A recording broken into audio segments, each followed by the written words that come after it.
Porque pela graça que me foi dada, digo a cada um dentre vós que não pense de si mesmo além do que convém. Antes, pense com moderação, segundo a medida da fé que Deus repartiu a cada um. Diga assim: eu tenho uma medida de fé. Deus te deu uma medida de fé. A palavra grega aqui é a palavra metron, que significa medida exata, medida justa. Todos nós, sem exceção aqui, recebemos uma medida de fé. É como se Deus tivesse te dado uma semente para que você cultivasse. E tudo que você viver dessa semente, tudo que você no tempo futuro for viver, você vai viver do fruto dessa semente. Ou seja, nós vivemos aquilo que nós mesmos cremos. Porque a Bíblia diz: o justo viverá pela fé. O que você está vivendo, o que eu estou vivendo, é exatamente o que eu creio. É exatamente o que você crê. Você chegou aonde chegou por causa dessa fé que Deus te deu. Amém? Você está nessa situação porque você tem fé nessa situação. Você creu nela e ela se materializou. Ela se tornou real na tua vida. Tudo que nós vivemos foi produzido pela fé. Porque o justo viverá pela fé. Não está escrito assim: o justo viverá bem pela fé. Está escrito: o justo viverá pela fé. E você, eu posso te garantir, é justo. O sangue do Cordeiro justificou você. Seus pecados já foram perdoados, meu irmão. E tudo que você vive hoje, você vive porque você crê em algo. Você já percebeu que a gente crê em algo e nós lutamos por isso? Por isso que o tema dessa mensagem é: lute por aquilo que você acredita. Lute por aquilo que você crê. Uma causa, algo que está no teu coração, algo que Deus te deu, uma palavra que seja. Nossas lutas, elas acontecem porque nós acreditamos naquilo que estamos fazendo. Nós lutamos por aquilo que nós cremos, e nós cremos em verdades, cremos em sofismas, cremos em mentiras, mas nós cremos. Alguns creem na mentira de tal maneira que eles lutam pela mentira. E todo mundo fala: tu está errado, meu irmão. Mas você fala: eu estou certo. E você faz uma guerra por aquilo que você crê. É assim ou não é? Você bate o pé. Eu bato o pé. Eu estou certo, eu sei que é assim, eu sei que eu tenho que fazer isso. Aí você faz e quebra a cara. Eu faço e quebra a cara. Quantas vezes eu mesmo já quebrei a cara, irmão? Mas na hora que eu estava fazendo, eu fiz uma guerra contra tudo e contra todos. Porque você e eu somos guerreiros do Senhor. Somos soldados, irmão. Nós somos soldados. Nós temos fé e somos soldados. Nós lutamos por aquilo que acreditamos. Lutamos ou não lutamos? Nós lutamos para defender nossa comodidade. Lutamos para defender nossa casa. Lutamos por um monte de coisa. Fazemos as nossas guerras em cima das nossas razões. Aquilo que nós achamos certo. Aquilo que nós achamos certo, irmão, nós defendemos com unhas e dentes. É assim ou não é? Deus é bom? Esse silêncio é porque é bom ou é ruim? Você tem certeza que aquilo é certo, e aí você vai lutar até o fim da sua vida. Não, o certo é isso aqui. Você vai brigar com a tua mulher, vai brigar com teus filhos, vai brigar com o teu patrão, vai brigar com o pastor, vai brigar com todo mundo. Porque você acredita que você está certo. Isso é uma força poderosa que te impulsiona. impulsiona você. Se você perder a fé, você perde o motivo da batalha. E aí chega a palavra de Deus. Quando ela repousa sobre a nossa vida, acontece um choque entre aquilo que nós achamos certo e aquilo que é certo. Entre duas realidades. A realidade humana, da nossa razão, da nossa justiça, e a realidade do reino de Deus e da sua, que é totalmente diferente. E nós estamos fazendo guerra pela nossa justiça, por aquilo que eu acho certo. Eu me justifico. Eu acho que eu estou certo. Aí Deus fala assim: não, todo homem é mentiroso, mas eu não. E aí nós fazemos guerra contra Deus. Então nessa noite eu queria falar algumas coisas aqui sobre essa questão da nossa fé. Como que nós empreendemos as nossas lutas e os resultados das nossas lutas, irmão. Porque o diabo tem enganado muita gente e as pessoas começam a fazer guerra pensando que estão certas. E no fundo, elas estão erradas. Há caminhos que ao homem parece direito, mas o final deles leva à morte, diz a palavra. Pô, parece direito para mim. Então eu vou seguir esse caminho. Eu vou tomar esse atalho. Eu vou tomar essa decisão aqui. Mas no final, a Bíblia diz que no final esse caminho pode levar para a morte. Por isso Paulo falou: não se torne insensato, mas procura conhecer a vontade de Deus. Procura conhecer os planos de Deus, os caminhos que Ele tem para você. Aí você vai lutar por aquilo que Deus falou. Você vai lutar com bases corretas, valores corretos, princípios corretos e armamento correto. Você pode tirar a confusão da tua casa com um negócio desse, irmão. Você pode tirar a briga, você pode tirar a divisão do teu casamento com um negócio desse. Se você tiver uma base correta de batalha. Todo soldado, ele tem uma causa. Porque ele está se colocando na frente do inimigo, e o inimigo está atirando, e ele tem uma causa tão forte dentro dele, que ele arrisca a sua própria vida por aquilo. Ele está lutando por aquilo que ele acredita. Por uma nação, por uma causa, por uma religião. Então Deus quer ajustar a nossa causa com a causa dele. Deus quer levar nós e falar assim: vem cá, lute a minha batalha. Porque na minha batalha você nunca perde. Na minha batalha você sai mais que vencedor. A minha estratégia de combate é melhor do que a tua. Os meus pensamentos são mais altos que os teus. E se você seguir os meus pensamentos, você vai se dar bem. Você não vai se dar mal. Amém? Mas tudo que nós estamos vivendo é fruto da nossa fé. Daquilo que nós cremos. No Éden, o diabo chegou para a mulher e começou a passar um 7-1 ali na mulher, e a mulher começou a se convencer de uma mentira. E por causa disso, ela não só comeu, como deu para o seu marido comer o fruto proibido. E aí deu rolo, irmão. O problema não é esse, o problema é que quando Deus chegou e falou: vocês erraram, o homem falou assim: não. Foi a mulher. Como isso é verdade, irmão? Eu estou vivendo aquilo que a minha fé produziu, mas eu estou culpando a mulher, eu estou culpando a igreja, eu estou culpando os irmãos da igreja, estou culpando Deus, estou culpando o pastor, a culpa é do irmão, do pastor, não sei quem, não sei quem. Você nunca vai assumir responsabilidade, então você nunca vai experimentar o melhor de Deus, irmão. Você recebeu uma autoridade tremenda para orar. Eu recebi uma autoridade tremenda para orar. A autoridade veio nesse ombro e junto com ela veio a responsabilidade no outro. A responsabilidade acompanha a autoridade que Deus te deu. Nós somos responsáveis por aquilo que nós produzimos, por aquilo que nós geramos. O único responsável por você estar aonde você está é você mesmo, irmão. Não é a mulher, não é o diabo, é porque você está cheio do Espírito, você tem fé, você produziu isso pela tua palavra, pelas tuas decisões. Não foi o pastor que fez você errar. Não foi a igreja que fez você errar. Não foi que você acredita. Não, irmão. Você tem fé.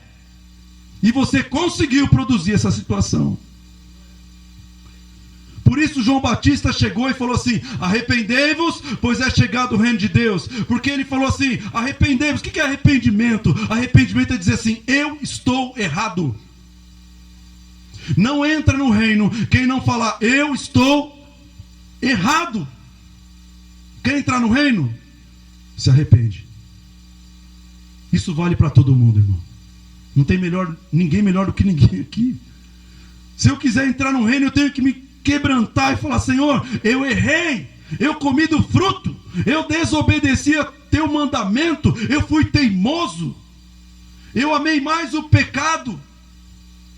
É o primeiro passo, irmão, para que Jesus possa atuar na tua vida, para que o Espírito Santo restaure aquilo que nós mesmos perdemos. O primeiro passo é esse. E a gente admitir nossas falhas. E não ficar apontando o dedo para a mulher. A mulher é a igreja. E falou: o Senhor me deu uma igreja, olha aí, ó. Olha a minha vida como está. A culpa é da igreja. A igreja, irmão, nunca te amaldiçoou. A igreja nunca fez você errar. Toda palavra que eu vejo sair desse altar aqui é palavra de Deus para você crescer, prosperar, ser curado, restaurar. A igreja tentando fazer você se levantar e você acusando a igreja, irmão. Isso, irmão, presta atenção, irmão. Isso é uma herança de Adão. A tua fé produziu isso. Olha como você é poderoso. Então é necessário você mudar a tua causa. Se você se quebrantar, se eu me quebrantar, se o meu povo que se chama pelo meu nome se humilhar e me buscar e se arrepender dos seus maus caminhos, então eu ouvirei dos céus, perdoarei todos os seus pecados e saro a sua terra. Deus está te dando a fórmula, está me dando a fórmula nessa noite, irmão. Nós precisamos nos quebrantar. Nós não estamos isentos do erro. Não estamos. Aliás, nós sempre vamos errar. O erro faz parte do caminho do acerto. Não tem acerto sem erro. E Deus, Ele sabe como nós... A Bíblia diz que Ele lembra que nós somos pó. E Deus revela e releva. Eu vou relevar. Por isso tem um intercessor lá em cima falando: Pai, perdoa eles, porque eles não sabem o que estão fazendo. Jesus está orando lá e falando: Senhor, perdoa, Pai, perdoa a vida dele, perdoa a vida dela. Por isso nós estamos aqui ainda, porque o Senhor é bom, sua misericórdia dura para sempre.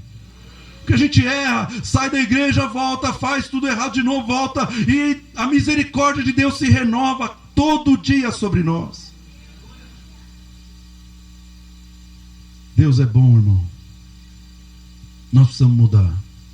Não é Deus que precisa mudar. Amém? Eu estava meditando nesses dias, Deus falou assim: então, tem gente que a igreja é muito ruim para ele. O cara é muito bom para a igreja. Ele é tão bom que ele sabe como a igreja tem que ser. Ele quer dar uma consultoria para Deus. Ó, Deus, está errado aquilo, está errado aquilo, está errado aquilo, está errado aquilo. Está errado ali, está errado ali, está errado ali. Está errado ali, está errado ali, está errado ali, está errado ali. Sabe quem está errado? Ele. Então eu queria te dar um conselho, irmão. Se Deus te deu uma igreja, qualquer que seja ela, procure extrair a unção da igreja. A unção. A palavra de Deus. Deus não escolheu ninguém para ser juiz de igreja. Deus não escolheu ninguém, irmão, para ficar julgando pastores, para ficar julgando os irmãos. Deus nos escolheu para perdoar. Deus nos escolheu para tirar os pecados e não para colocar os pecados. Deus nos escolheu para ser humildes e não soberbos. Amém? Deus é bom? Então você e eu temos uma medida de fé. Abacuque 2,4 diz assim: eis o soberbo, a sua alma não é reta nele, mas o justo viverá pela sua fé. Abacuque 2, versículo 4. Romanos 1,17, eu vou ler aqui, vai aparecer ali depois, você pode pegar na internet. Romanos 1,17 diz: visto que a justiça de Deus se revela no Evangelho, de fé em fé, como está escrito, o justo viverá pela fé. E viver por fé, irmão, é diferente de viver de maneira natural. Viver pela fé é viver uma vida sobrenatural. Então eu queria ler uma visão de um profeta chamado Joel, capítulo 2, versículo 1. Abre lá a tua Bíblia. Eu quero te mostrar que você foi visto por um homem há alguns milhares de anos atrás aí. Um homem chamado Joel. Ele teve a visão da igreja. Ele viu você e me viu. Amém? Joel capítulo 2, versículo 1. Diz assim: tocai a trombeta em Sião e dai voz de rebate no meu santo monte. Perturbem-se todos os moradores da terra, porque o dia do Senhor vem, já está próximo. Dia de escuridade e densas trevas, dia de nuvens e negridão.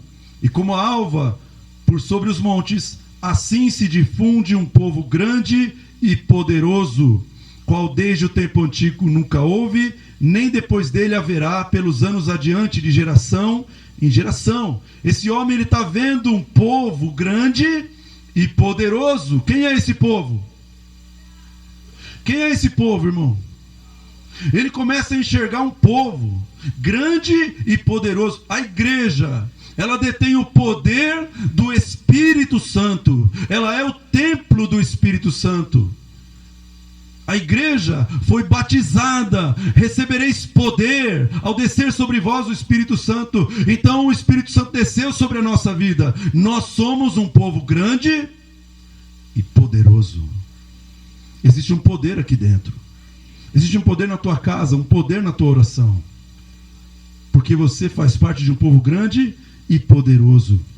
Versículo 3: à frente dele vai o fogo devorador, atrás uma chama que abrasa. Diante dele a terra é como o jardim do Éden, mas atrás dele um deserto assolado. Nada lhe escapa. A sua aparência é como de cavalos, e como cavaleiros assim correm. Diga para o teu irmão: você corre, irmão. Você corre, irmão. Você tem força para correr. Porque cavalo tem força para correr, ou não é? Ele está olhando esse povo e fala assim: esse povo corre, esse povo ele invade. O cavalo era tido como o tanque de guerra. Ele era usado nas batalhas para correr contra os inimigos e para tomar território. Ele está vendo um povo grande e numeroso tomando território. Amém? Você foi chamado para tomar território, irmão. Você foi chamado para conquistar. Você não foi deixado aqui, eu não fui deixado aqui para ficar vegetando. Nós somos chamados para conquistar. Mas conquistar o quê, pastor? Conquistar almas. Conquistar pessoas. Semear o reino. Amém? Por isso que eles vêm correndo como cavalos. Versículo 5: estrondeando como carros vêm, saltando pelos montes, crepitando como chamas de fogo que devoram o restolho, como um povo poderoso posto em ordem de combate. Diante deles tremem os povos, todos os rostos empalidecem. Então, quando você está cheio do Espírito, meu irmão, você chega em algum lugar, Satanás fala assim: chegou. E ele fica pálido. O demônio do lado dele fala assim: você parece que você viu um fantasma, parece que você está branco. Por quê? Porque se esse cidadão começar a orar aqui,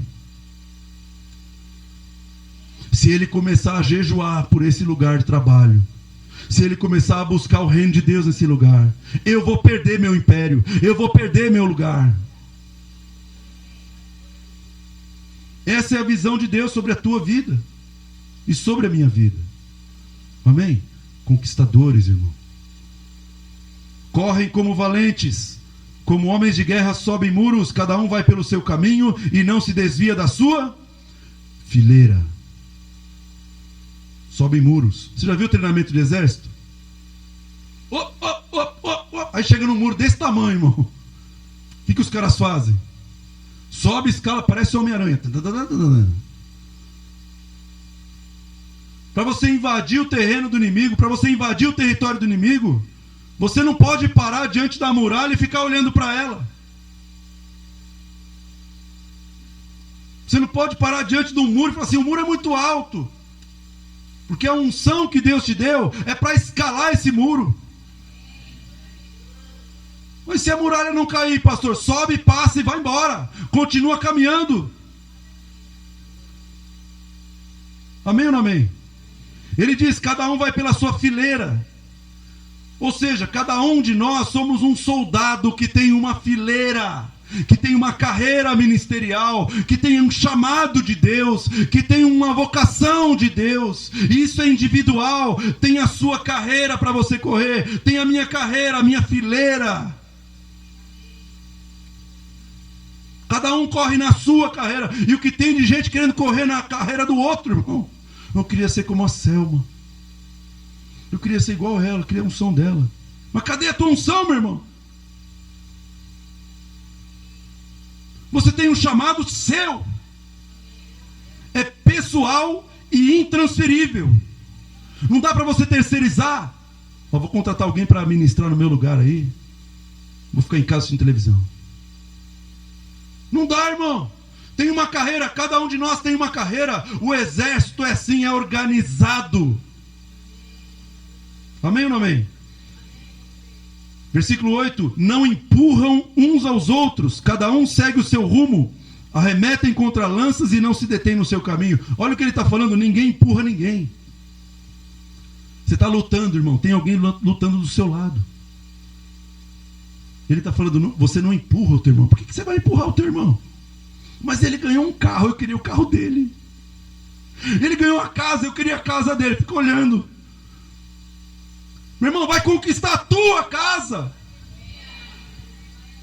Vai conquistar o teu carro. Vai conquistar a tua família. Vai conquistar a tua cura. Não fica olhando para o irmão. Glorifica a Deus porque ele conseguiu. Porque você também vai. O que é teu, o que é dele. Cada um tem uma porção na terra. Cada um tem uma porção na herança, irmão. Tem uma herança que é tua, que está com o teu nome gravado nela. Não fica olhando para a herança do vizinho. Oh, mas o castelo do vizinho é melhor que o meu. Para com isso, irmão. Não vou nem falar de marido e mulher aqui. Pô, eu queria ter aquele marido ali. Meu marido não dá mais não. Bem que podia morrer. Misericórdia. Vai orar na intercessão para você ver o que Deus fala para você. Você, meu, tem gente aqui querendo que o marido morre para casar com a mulher, ou que a mulher morre para casar com o marido. Aí vem espírito de morte sobre as irmãzinhas, liberado pelas irmãzinhas. Porque a Bíblia fala até que a morte separe, então. Meu irmão, olha bem, nós lemos em Ageu: aplica o teu coração aos teus caminhos. Busca a Deus por aquilo que é teu.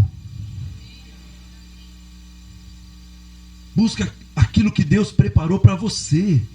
Deus preparou coisas boas para você, irmão. O pastor, mas por que eu não estou vivendo coisa boa? Porque você está no caminho do outro.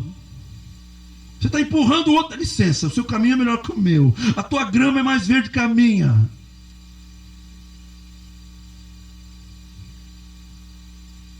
Para com isso. Deus tem coisa boa para você. Está no teu CPF, está no teu RG, tem o teu sobrenome, tem o teu DNA.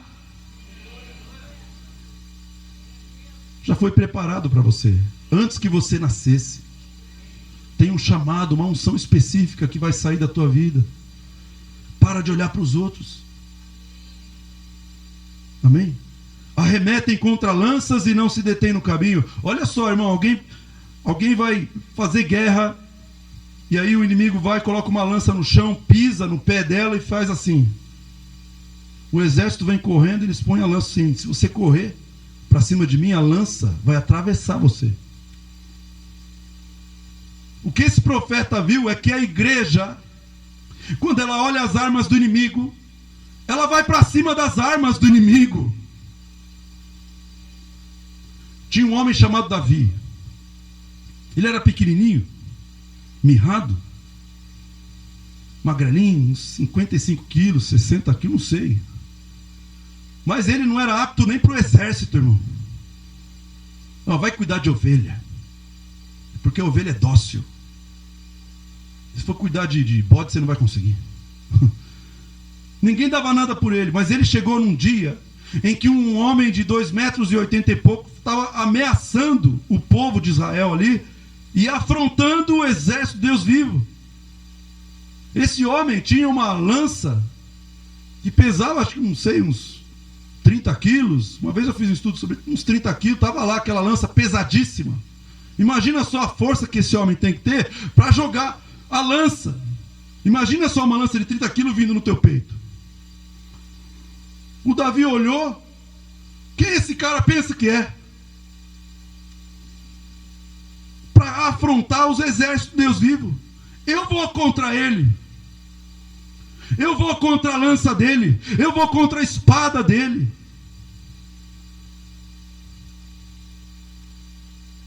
Diga para o teu irmão, você é assim, irmão.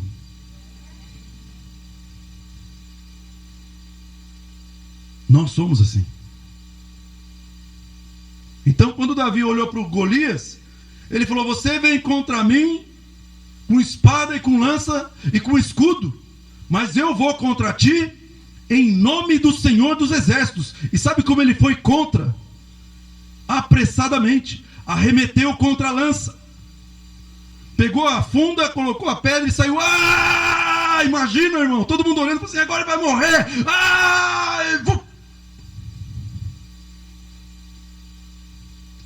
Efésios 6 fala: nós temos que fazer a mesma coisa contra principados, contra potestades, contra os dominadores e contra forças espirituais. Nós temos que fazer o quê?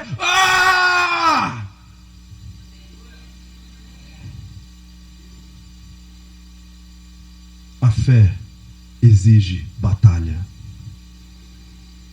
Se você quer viver uma vida de fé, irmão, você pode se preparar para a guerra. Assaltam a cidade, correm pelos muros, sobem as casas, pelas janelas entram como ladrão. Diante deles treme a terra, os céus se abalam, o sol e a lua se escurecem, as estrelas retiram o teu resplendor. Sabe por que o sol e a estrela retiram o resplendor? Porque a glória de Deus se vê sobre a tua vida. E a glória de Deus brilha mais que o sol e mais que as estrelas. Por isso a palavra de Deus diz: levanta, resplandece, brilha. Olha para o teu irmão e fala: você brilha, irmão. Deus é bom. Então o exército do Senhor é poderoso, e você faz parte desse exército. Você faz parte de um exército. Mas a tua fé, irmão, e a minha fé vão exigir uma postura de batalha. Se eu tenho fé, mas eu não tenho postura de batalha, eu vou viver como se eu não tivesse fé. Não é? Vamos ler o livro de Judas. Judas capítulo 1, versículo 3. Abre aí. Sabe que tem um livro chamado Judas, né? Quem escreveu não foi o Judas Iscariotes, irmão. Foi o irmão de Tiago. Outro Judas. E ele escreveu assim no versículo 3: amados, quando empregava toda a diligência em escrever-vos acerca da vossa comum salvação, foi que me senti obrigado a corresponder-me convosco, exortando-vos a batalhardes diligentemente pela fé que uma vez por todas foi entregue aos santos. Na medida em que você recebe uma fé, na medida em que você recebe a fé e a palavra de Deus começa a fazer morada no teu coração, você vai precisar brigar, irmão. Você vai precisar lutar contra a incredulidade. Você vai precisar lutar contra a soberba. Você vai precisar lutar contra o pecado. Vai precisar lutar contra o mundo, o sistema desse mundo, que não aceita a fé. Você vai ter que lutar contra os demônios. Porque os demônios sabem que se você não crê, você perde a batalha.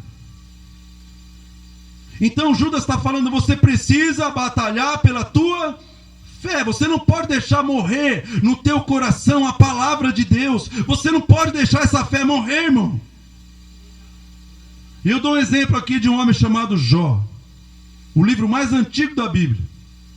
O homem era bem de vida, tranquilo. E ele subia no monte para adorar a Deus, para interceder pelos seus filhos toda a madrugada. Que os seus filhos faziam festa. Eles iam adorar a Deus. E aí Deus falou assim, você viu meu servo Jó? Ele crê, homem justo, íntegro. Ele se aparta do mal. O diabo falou assim, se você tocar em tudo que ele tem, ele perde a fé. E Deus falou, pode tocar.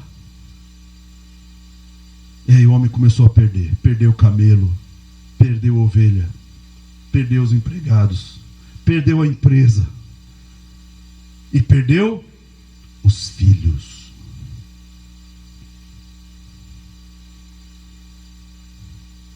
Aí o diabo volta. O que aconteceu? Ele chegou, a mulher dele falou, o que é isso? O que você está fazendo? O Senhor deu e o Senhor tomou. Bendito seja o nome do Senhor. Eu creio em Deus na alegria e na tristeza. Eu creio em Deus na saúde ou na doença. Eu creio em Deus na riqueza e na pobreza. E ele ficou 9 meses rapando o seu próprio corpo com caco de telha. E ainda recebeu uns amigos lá que começaram a acusá-lo de pecado. Porque a primeira coisa que acontece quando você está mal, irmão, são os acusadores aparecerem. É porque você pecou.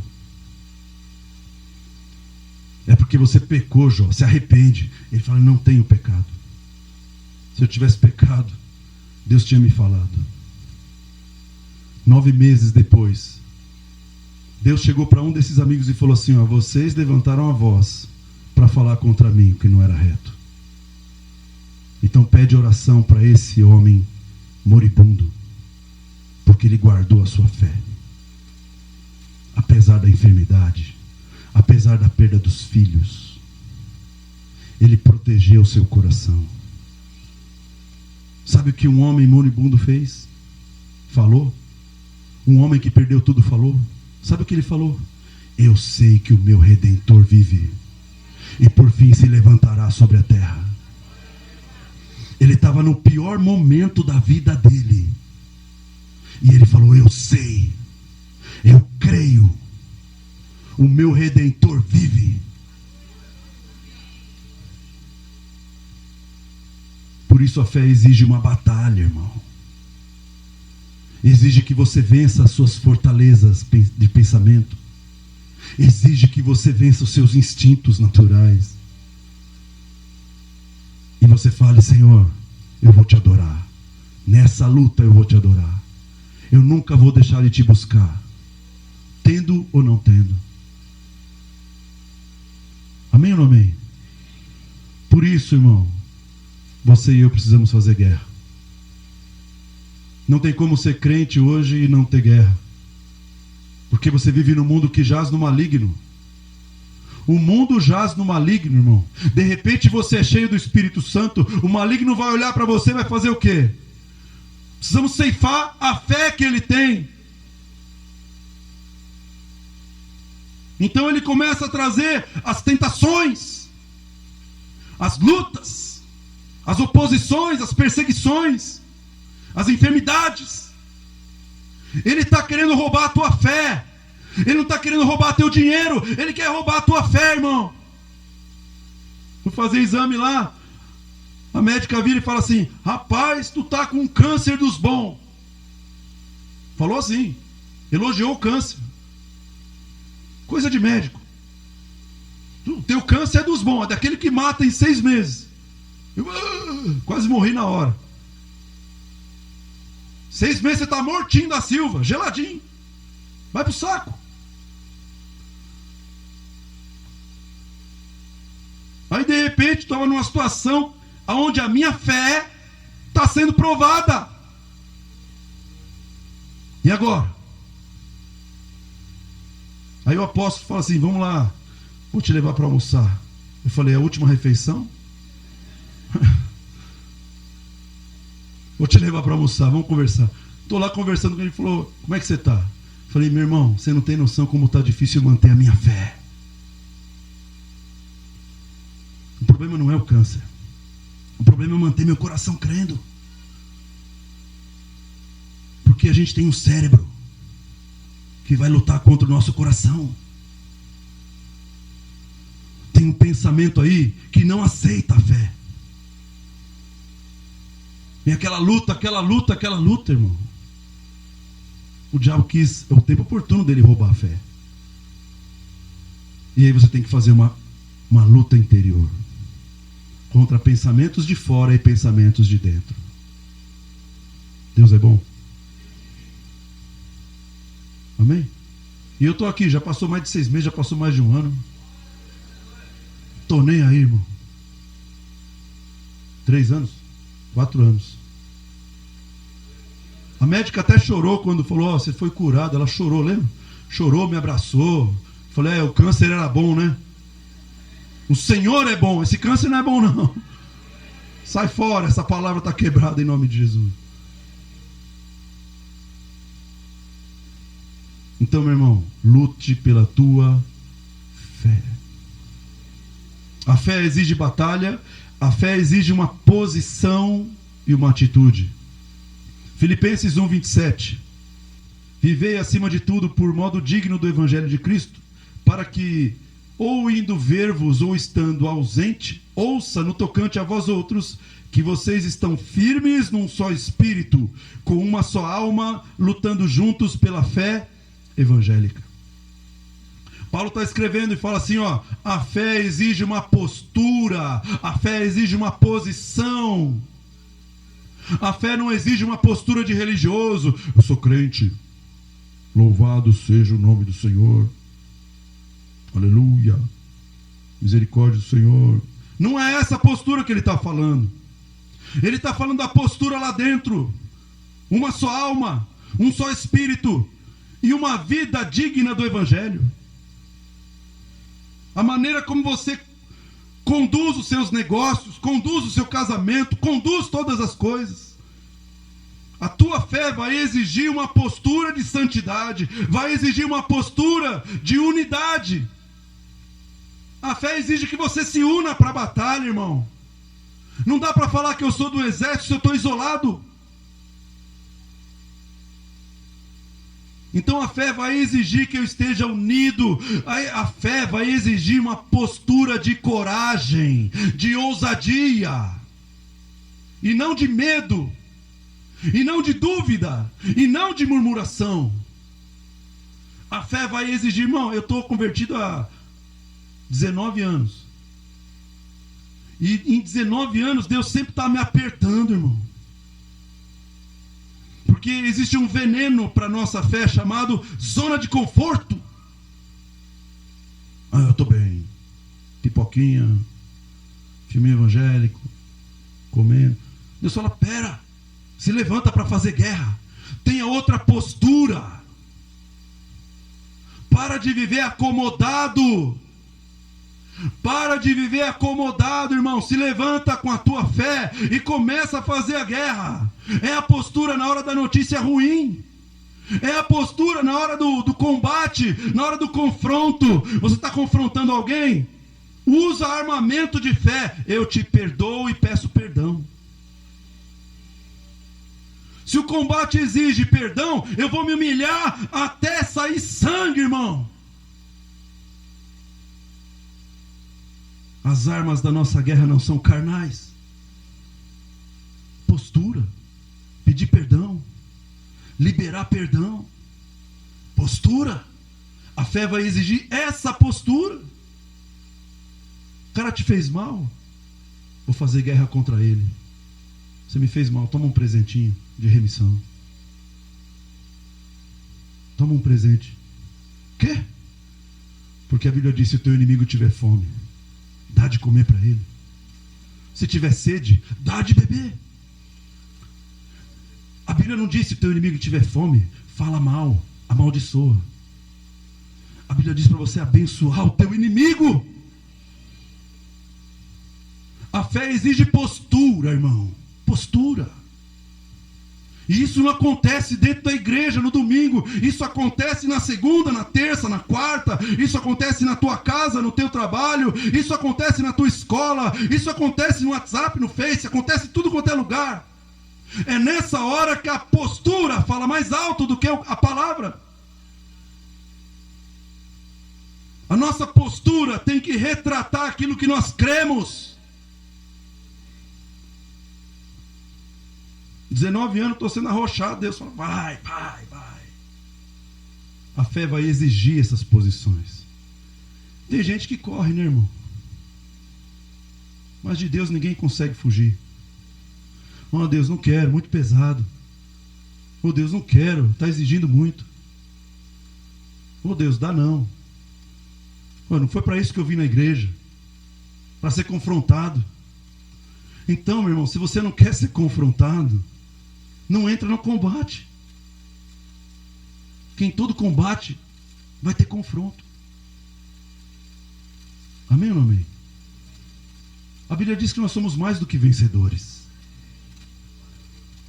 Mas não existe vitória sem guerra. Se você e eu não queremos fazer guerra, como que nós vamos alcançar a vitória?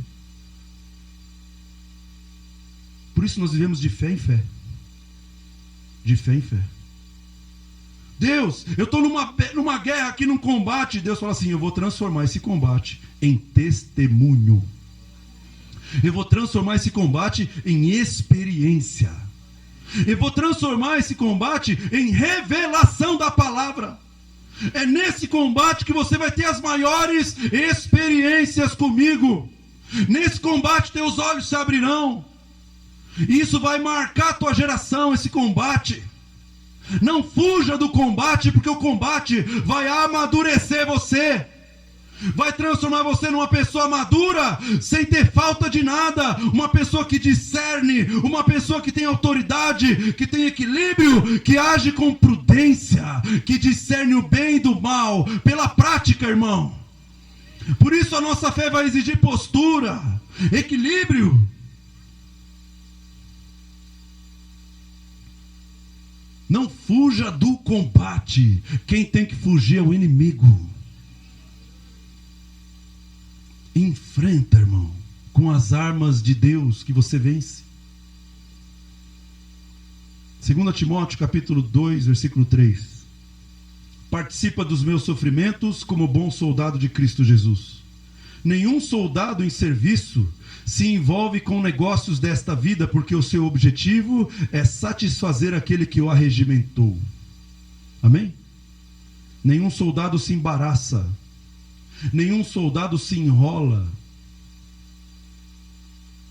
Nenhum soldado fica todo enroscado. Porque se ele ficar todo enroscado com os negócios dessa vida, ele não consegue fazer guerra, irmão. Agora está enroscado, tem que pagar o carro, pagar a casa, tem que fazer isso, fazer aquilo. Se enroscou por aí com pecado, se enroscou com mulher, com homem, se enroscou com um monte de coisa. Agora como é que você vai fazer o combate da fé? Então eu vou te dizer uma coisa, a tua fé vai exigir uma coisa chamada renúncia. Vai exigir renúncia, irmão. Você quer ouvir o evangelho? O evangelho é arrependimento. O arrependimento é renúncia. Eu tenho que renunciar à minha posição, tenho que renunciar à minha imagem, eu tenho que renunciar àquilo que eu gosto, eu tenho que renunciar a um monte de coisa. Jesus falou assim, se alguém quiser vir após mim e não renunciar tudo quanto tem, não pode ser meu discípulo, não pode ser meu discípulo, não vai receber poder.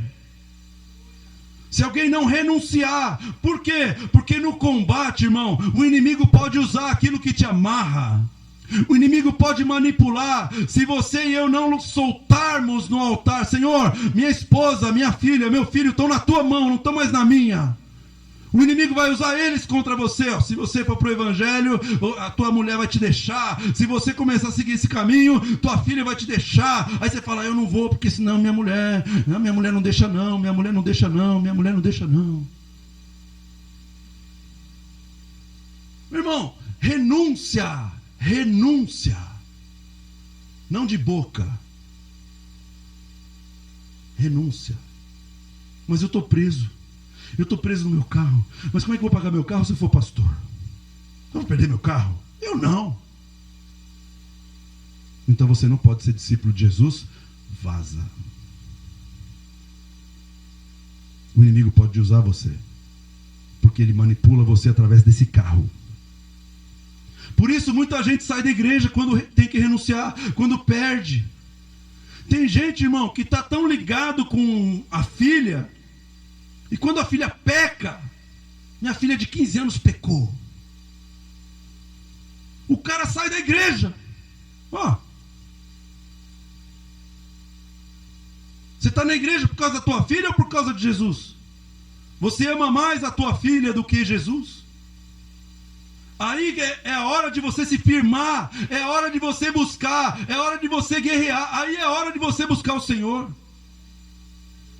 Não é hora de renunciar, de abandonar o Senhor. Quantas pessoas vagam de igreja em igreja, porque eles não querem renunciar às suas posições, não querem renunciar a seus pecados, ou idolatram seus filhos, ou idolatram sua esposa, idolatram seu marido, ou idolatram até o pastor, irmão. Sabe o que é um pastor? Um ministro? Um ministro é um garçom. Já foi em restaurante? Qual o nome do garçom do último restaurante que você foi? Você nem lembra, só fala assim: ô garçom, ô chefia, o amigão, o patrão, o marajá, o comodoro, o marechal, o comandante. Ninguém chama o garçom pelo nome, irmão. O garçom fala: pois não, senhor. Pô, me traz um suco de laranja. Pois não, senhor, toma um suco. Ele vira as costas e vai embora. Você tomou vitamina C, saiu de lá vitaminado. Você nem lembra o nome do garçom. Na igreja tem um garçom chamado pastor. Ele é garçom, irmão, ele vai servir você. Está aqui, ó. Estou servindo. Ministro significa servo. Toma, come um pouco mais, amém? Tá, terminou de comer? Se as coisas derem errada, não é o garçom. A culpa não é do garçom. O garçom só está servindo a palavra, irmão. Então para de idolatrar o garçom. Para de idolatrar o pastor. Para de idolatrar a igreja. Renuncia essa idolatria no teu coração. Senão você vai fazer a luta pela fé. Você luta pelo teu pastor. Mas se você colocar o pastor no lugar de Deus, irmão, você está em abominação diante de Deus. Porque está aí com idolatria. É o garçom. Vem aqui, serve e vai embora. Amém ou não amém? É simples assim. Mas o evangelho exige renúncia, irmão. Quando se fala de idolatria na igreja evangélica é um peso. Por quê? Coração. A idolatria não está fora, mas está dentro. Aí uma hora o garçom dá uma tropeçada, vaza todo mundo. Nunca conheceram o Senhor. Você está na igreja por causa de quem? Eu vim para a igreja por causa da minha mulher. Ela foi, eu fui atrás. Não sou besta. Queria casar com ela. Só depois que eu fui conhecer o Senhor. Mas ele me colocou um petisco e falou: ó, tá lá. Aquelas arapucas. Mas teve uma hora que eu tive que fazer o quê? O Senhor falou: você está idolatrando ela. Entrega no altar. Renuncia a tua esposa. Renunciar à minha mulher. A Bíblia diz: se você não tiver deixado a tua mulher, você tem que deixar até a tua esposa. Deixar minha esposa como? De sair de casa? Não, irmão. Você tem que colocar ela no lugar dela e Deus no lugar dele. A tua fé exige essa posição. Que você coloque Deus acima de todas as coisas. Amém? Louvado seja o nome do Senhor. Então fala para o teu irmão assim: desembaraça aí, irmão. Tiago 1,12 para terminar. Bem-aventurado o homem que suporta com perseverança a provação, Porque depois de ter sido aprovado, receberá a coroa da vida, a qual o Senhor prometeu aos que o amam. Diga assim: a fé exige a perseverança. Se você tem fé, irmão, você vai precisar perseverar. Vai ter uma hora que você vai ter que decidir sair ou não sair, ficar ou não ficar. Você está fazendo guerra há 2 anos. Cansei. Então a fé fala assim para você: persevera. Porque ainda um pouquinho de tempo que há de vir virá, não tardará. Persevera. Sem perseverar na fé, ninguém recebe nada. Deus fez promessas. E só conquista essas promessas quem faz guerra com perseverança. Quem crê com perseverança. Ou seja, passou 10 anos, a minha fé está tão viva quanto estava lá atrás. Passou 15 anos, a minha fé está mais viva que nunca. Eu não deixo a minha fé morrer, virar uma fé morta. Passou 25 anos, irmão, e eu estou crendo do mesmo jeito que eu criei lá atrás. Eu estou conquistando do mesmo jeito, porque eu não deixo ninguém matar o que está aqui dentro do meu coração. Eu já passei por A, B, montanha russa, mas eu continuo crendo, eu continuo profetizando, eu continuo decretando a palavra, eu continuo fazendo guerra pela família. Eu conheço gente aqui, irmão, que lutou por 10 anos pelo seu marido hoje está aqui, é uma bênção. 10 anos. 10 anos orando. A mesma batalha, a mesma coisa. Hoje a família inteira está aqui.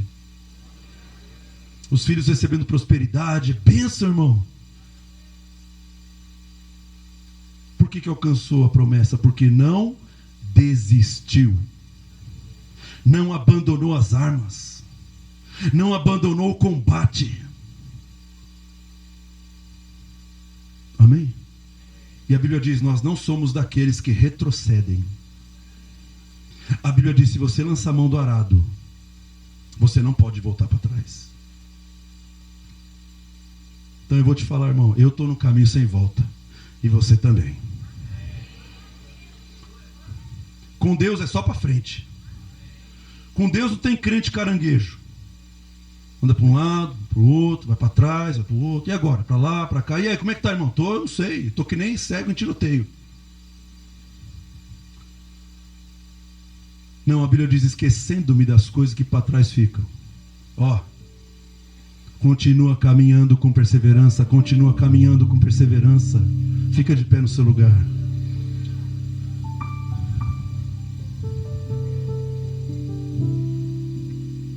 Deus é tão bom, irmão. Deus é tão bom. Você é crente há tantos anos, eu também. E Deus continua perseverando em ter misericórdia de nós. Ele continua crendo que nós vamos nos arrepender, irmão. Ele continua nos dando palavras, continua nos dando presença, continua nos trazendo para a casa dele. Ele continua nos abençoando. Deus nunca te abandona, irmão. Deus nunca te abandona. Você que acabou de ouvir essa mensagem, saiba que Jesus te ama. Jesus tem um propósito e um projeto com a tua vida. Mas esse projeto depende da fé que Ele vai colocar no teu coração. Então você que ouviu essa mensagem e você precisa dessa medida de fé, e você precisa que Jesus seja o Senhor da sua vida, então você deve fazer uma oração, porque você já está crendo com o coração.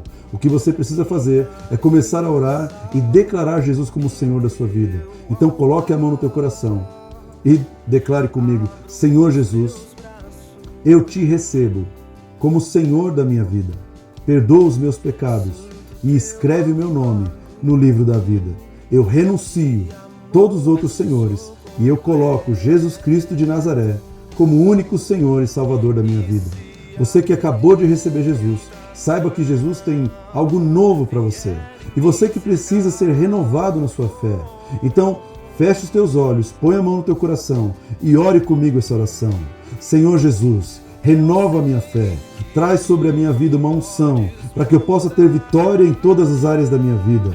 Perdoa toda a incredulidade, perdoa toda a murmuração. Eu assumo as responsabilidades de ter administrado errado a minha vida e coloca, Senhor, sobre o meu coração uma estratégia de combate para que eu seja usado pelo Senhor para restaurar a minha vida e a minha família. Em nome de Jesus. Amém. Que Deus te abençoe e te guarde. Em nome de Jesus. Amém.